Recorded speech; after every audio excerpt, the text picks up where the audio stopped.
Welcome to 30-Minute Reviews. I am Adam.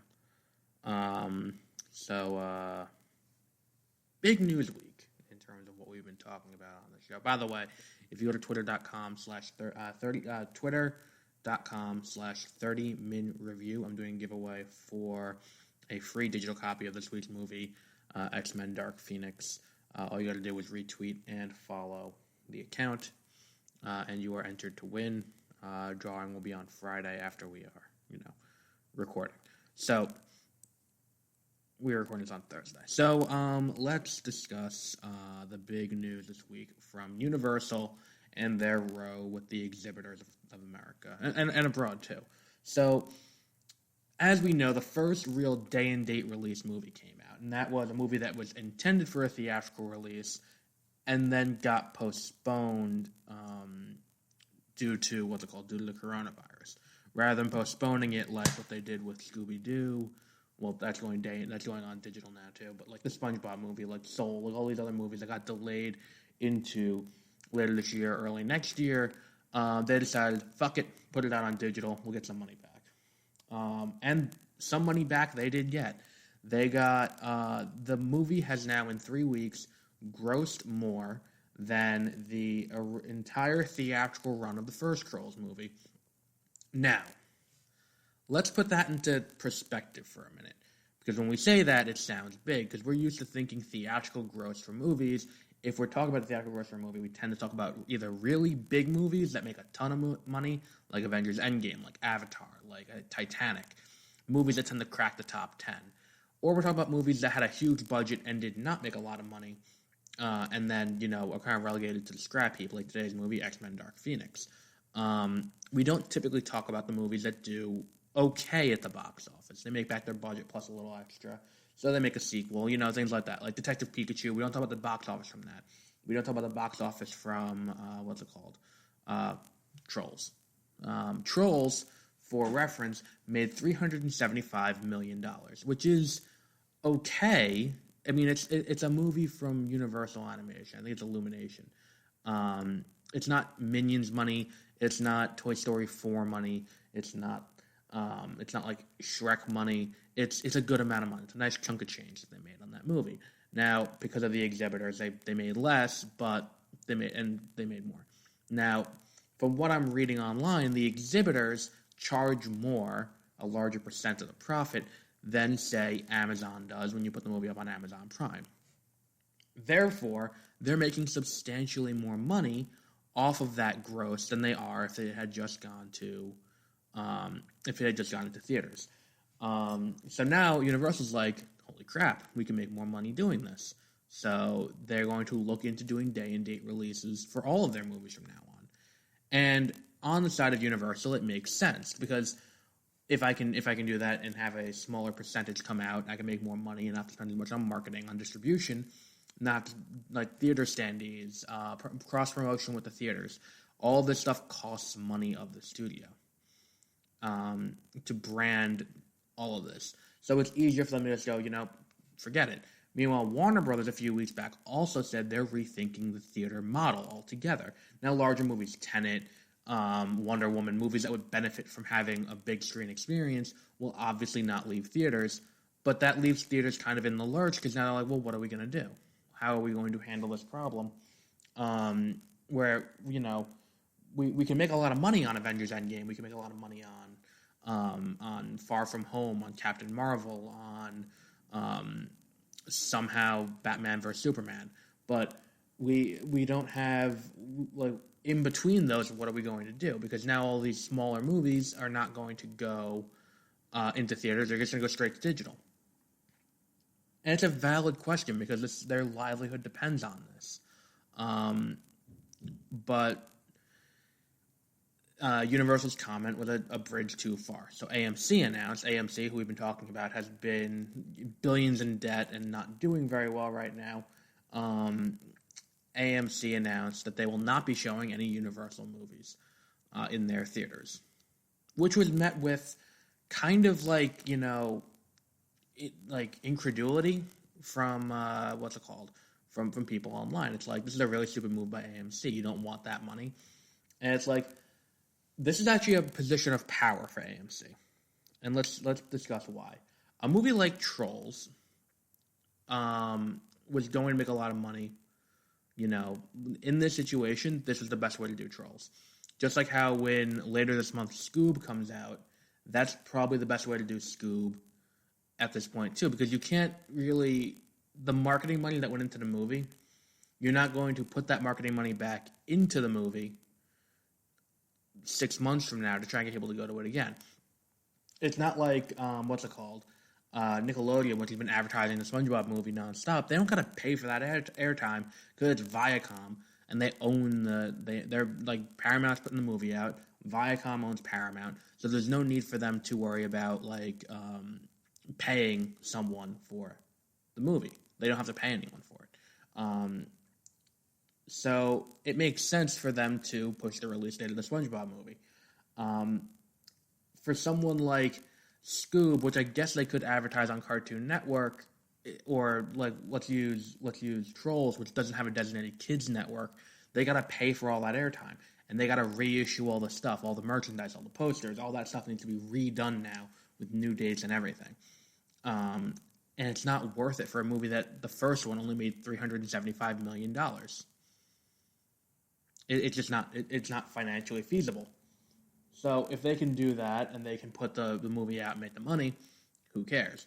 Now, larger releases that were impacted, that they're willing to put the promotional money on because the movie's going to do $700, $800 million, those are the movies that they're more concerned about. That's why No Time to Die, the Fast Saga, Fast and the Furious 9, Purge 5, movies that have low budget and high and middle return, or movies that have high budget and very high return, like the 25th James Bond movie. Fast and the Furious makes over $1 billion every time a movie comes out. Hobbs and Shaw did like $800 million. That's a spin-off of it. Jurassic World Dominion, when that comes out, those are movies that are they need that for. Now, AMC is the largest theater chain in America. AMC, and they do have an international market too. They do have all over Europe and all these other things. But speaking domestically, which is what I know more about because I'm from America, AMC is one of the largest theater chains. It's the largest theater chain in the United States. They have 11,000 screens, and they have 1,000 theaters. Now, let's take, I use the example of Endgame, which was in like 5,000 theaters. A fifth of the theater, 5,000 screens. Now, assuming it was only shown on one screen, and I know that's not the case because like the theater I went to on opening night had it showing on 5 screens. It's got 17 screens in there. 5 of them were showing Endgame. It was 5 or 6 of them showing Endgame. So, assuming every theater only had it showing on one screen, a fifth of the screens for Avengers Endgame domestically, they would not have access to.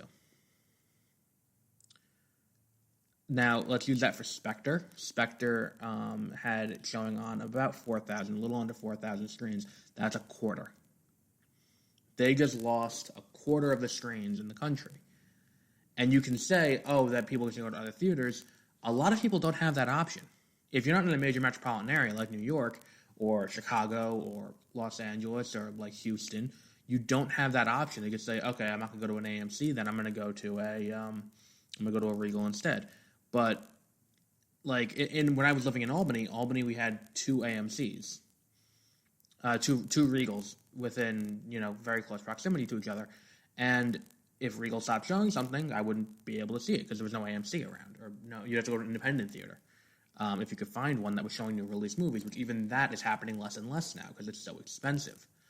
So let's look at the follow-up then that happened was everyone was kind of like, well, what are we going to do? Well, everyone was kind of like, dunking on AMC, saying like, you're this much in debt and you're just going to pass up this. It's like, yeah.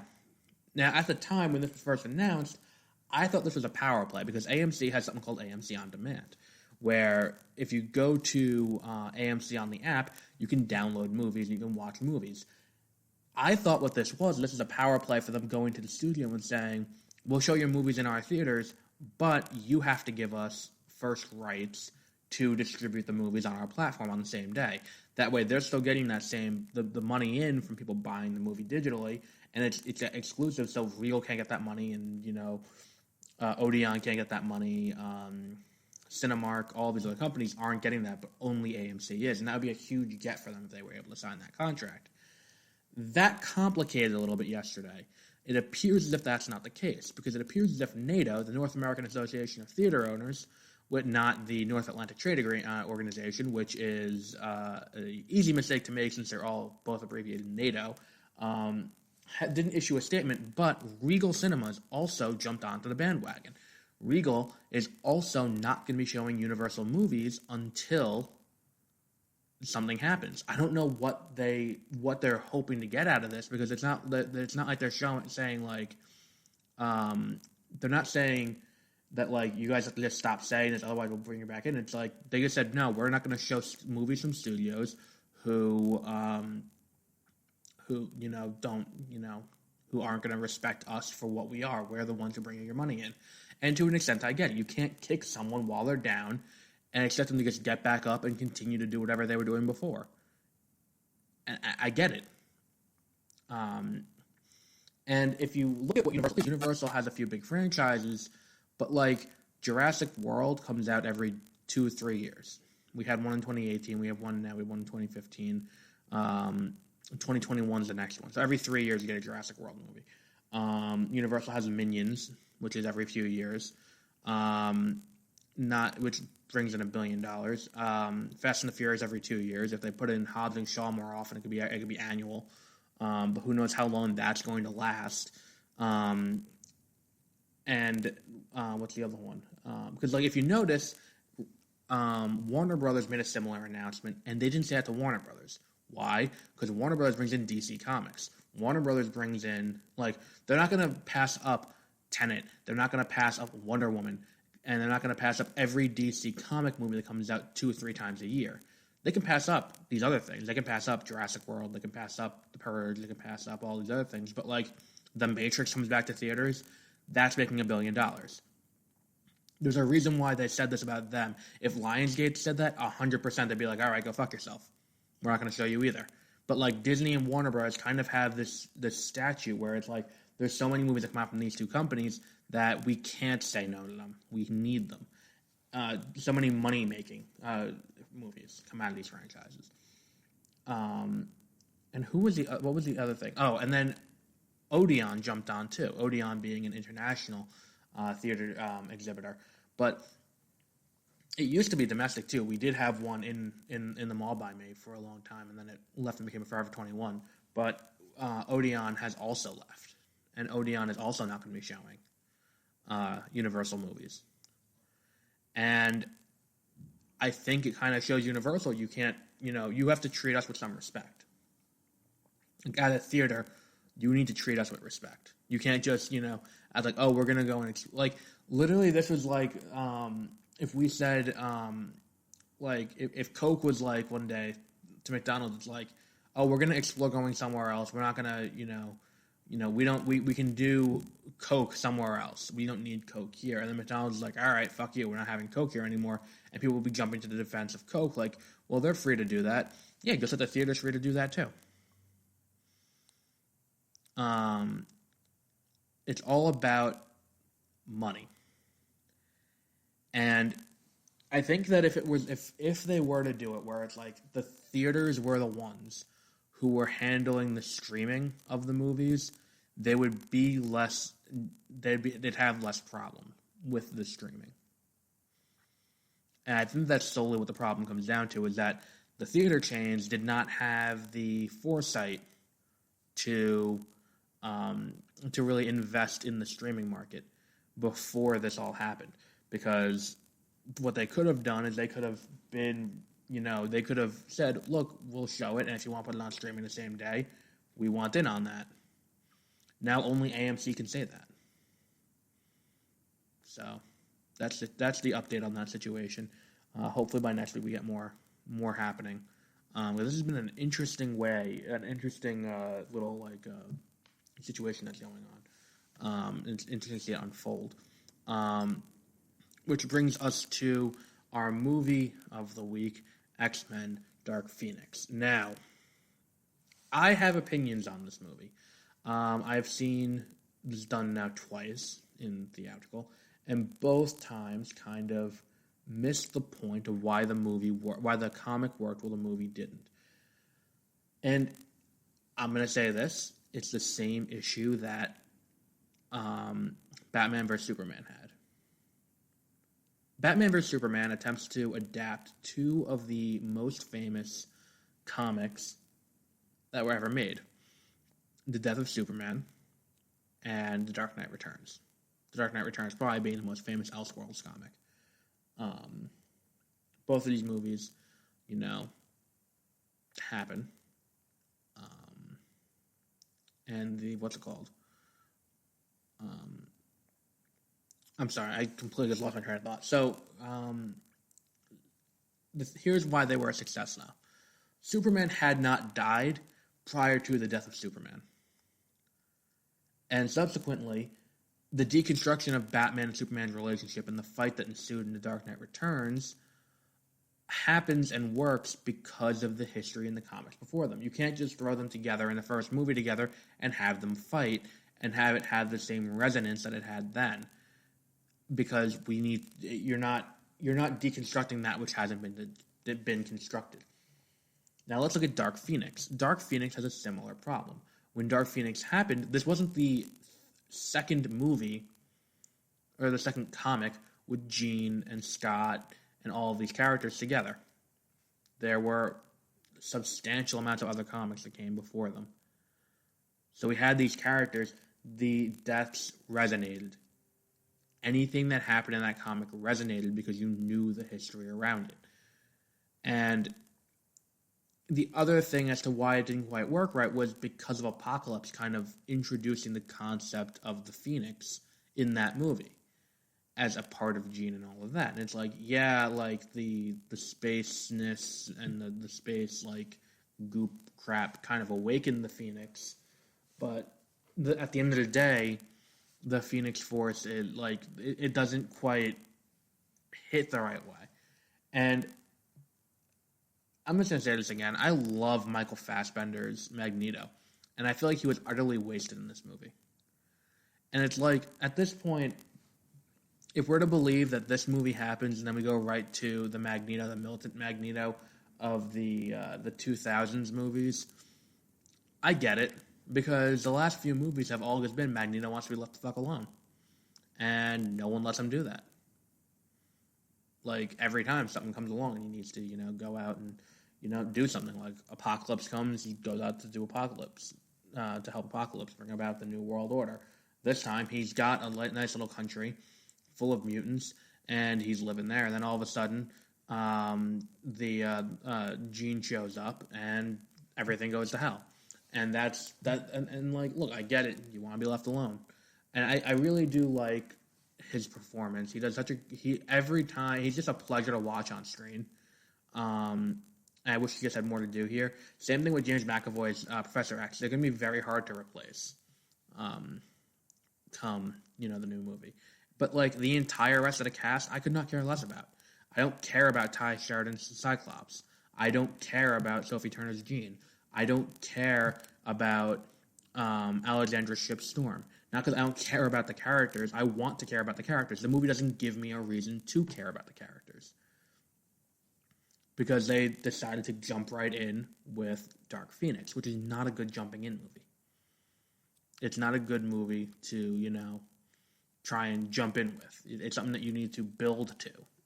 You need to build to this movie, and not because in one movie prior. And originally, this was supposed to be a 2-part movie, and you see that here. Because there are plot lines that kind of interwoven, it doesn't quite work right, and the whole thing's kind of silly. But, I don't know. I feel like this movie could have been a lot better. And eventually, at some point, they will nail Dark Phoenix on screen. But the thing is, you need to take the approach that Marvel Studios took when building towards Thanos. You need to do this over a long time, and you need to do it with intent that this is where we're going someday. We will eventually get to Dark Phoenix. This is the plan. But you can't go, okay, so we have movie 1, we're going to do it based on this. Movie 2, we're going to do it based on this. And now here it's like, and then movie 1 comes out, and then it's like after that we're gonna do movie 2 based on this, based on what happened with movie 1, and it's like you can't adjust the plot line based on what you think is going to happen. And yeah, this is the last X-Men movie under Fox banner because now Marvel has the rights back to the characters. So let's see what they do with it. I don't think this is a good sending off for these characters, only because it's kind of like, they don't, like, there were some characters there that, could have been so much better, and could have been treated so much, what's it called? I don't know. I just feel like this could have been better handled. And I don't think giving Kinberg the movie. I think they gave Kinberg the movie to direct because he'd never directed anything before, and they want someone to pin the blame on. And unlike a certain other director who had a hard time directing his blockbuster, and to this day continues to blame everyone else, the studio, the other director who took over, and everything else for the failures of that movie. And his rabid fan base continue to back him up. Dark Phoenix, he says, yeah, we had other ideas, but we didn't do it. But I'm the director, and ultimately that falls on me. And that's the difference. Kinberg will eventually get work again because he's a white guy, and, white guys tend to fail upward in Hollywood. I mean, as evidenced by the fact that Bryan Singer was able to direct Bohemian Rhapsody after being accused of forcing several young boys to perform oral sex on him.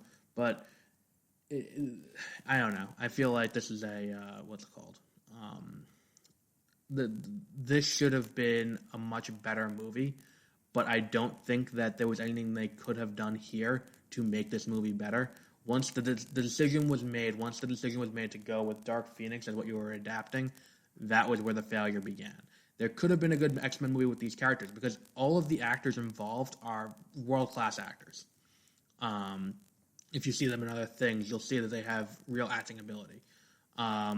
Sophie Turner can't really do an American accent, but besides that, everyone else does a really good job. Like I love Ty Sheridan in what's it called, Ready Player One. Alexandra Shipp had a small role in what's it called, Straight Outta Compton. She was pretty good in that. But every actor in this movie. And Lana Condor, if they brought her in to play Jubilee properly, would have been good because she's in To All the Boys I Loved Before and P.S. I Still Love You. There was still, like, there's untapped potential in this cast that neither Singer on Apocalypse or Kinberg on Dark Phoenix was able to bring out of them, and that's a shame. It's a shame we're not going to see these again, because I don't, as much as I would like to, I don't think they're going to bring back McAvoy and Fassbender. They might bring back some of the younger ones, but I don't think it's likely. So we'll wrap up with that for today. I think we'll just wrap up with those two things, and we'll call it a day on that, because I want to talk about PS2 on PS4, but, we'll hold off on that for next week. Until next week, have a great rest of your day. Next week, we will be talking... I do have something else I want to talk about. You know what? Let's do this today. Political messaging in movies. And there's one movie that came out years ago that would be perfect for a reboot. I think I talked about this last week, maybe, when we talked about Footlight Parade. But I want to talk about it a little bit more in depth because I was thinking about it the other day while I was on my way home from work. Came out in 1933, I believe. It was definitely a pre-code movie. Called the The Roaring Twenties. James Cagney, I think Humphrey Bogart's in it too. Basically, the premise is this guy goes to war, fighting World War I. He comes home from World War I and can't get work or anything, so he ends up running liquor for a speakeasy. He ends up going to jail, coming out, and he ends up being a big, mobster. It's a great movie. Fantastic movie. And if there was ever a movie that could be redone with a modern spin, it's that. Because every social message in that movie, every single commentary, every political note that they hit, still lands today the exact same way it did when the movie came out, and that's disgusting. The fact that we're still dealing with the same issues now that we did then is horrifying. So it's like it's an indictment of the VA. How the Army doesn't help. Once you're out of the Army, you're done. America prefers its heroes dead than alive, because then alive they're a burden. Dead, we can honor them. We can look at them. We can say that they made a sacrifice. But alive, we gotta deal with them now. Now we gotta take care of them. And America doesn't. And this movie touches on that. It touches on what happens to people after they are incarcerated, after they do jail time, when they get out, and they've paid back their debts to society, the stigma that's still attached to them. Because Cagney's character ends up going down for a crime that he was, only half involved with, and he ends up doing jail time, and he comes out, and he has to go back. It's this cycle that happens as a result of going to jail, where you go right back into crime, because nowhere else will hire you. And all of that. It's such a great movie, and it'd be a better time. I wish it was a time capsule, but we're still like this. If you have not seen this movie, I think you can get it on Amazon Prime. Yes, it is available on Amazon, not included with Prime, but you can buy it on Amazon digitally to watch. You can rent it too. If you're looking to pirate it, you probably won't be able to. It's an old movie and it's probably not available. But it is available on what's it called? It is available on what's it called? On Amazon. So definitely check this movie out if you need something to watch during quarantine. The Roaring Twenties. It's a phenomenal movie. Phenomenal movie. And we'll wrap up there. Actually, we'll wrap up with that. And if I were to remake it, if in a world where I'm able to make people do whatever movie I want, this is a movie I would want Ryan Coogler directing, and I would want Michael B. Jordan taking on Cagney's role. That's how I would cast the movie. I'm gonna let that sit for a little bit. So we'll be back next week with another regular episode. Next week's movie will be. You know what next week we'll do? Next week we'll do Shane. If you've watched Logan as many times as I have, you are familiar with part of Shane. It is it's a Western. We're gonna watch that next week. Something different. And if you want to support the show, go to tiny.cc/opdndu to get a copy of Our Past Does Not Define Us, which just came out on the 27th. You can also pick up Swan Song, tiny.cc/Swan Song. It's all lowercase. Pick up that. They're $2.99 each, and they all are available on Amazon. Those are just direct links using a link shortener. So we don't have to sit here like Amazon.com/a/ and then do like this whole string. Just easier to just do this, tiny.cc/opdndu or tiny.cc/swansong, SWANSONG. Doing that supports the show. And we'll be back next week with another new episode. Also check out the Twitter account. We do give away movies from time to time. So, we'll be back there. Next week, we'll also talk about Crisis on Infinite Earths in a post-mortem analysis as we get closer and closer to the finales, the makeshift finales of the various CW shows. We will be talking about Crisis post-mortem and what decisions were made after that were not quite so good. Specifically, I'm going to talk about with The Flash and Legends, and not really Supergirl. Supergirl's been pretty good since Crisis, but I think Legends really I've had an issue with how they've been dealing with this since then. So until next week, have a great rest of your week.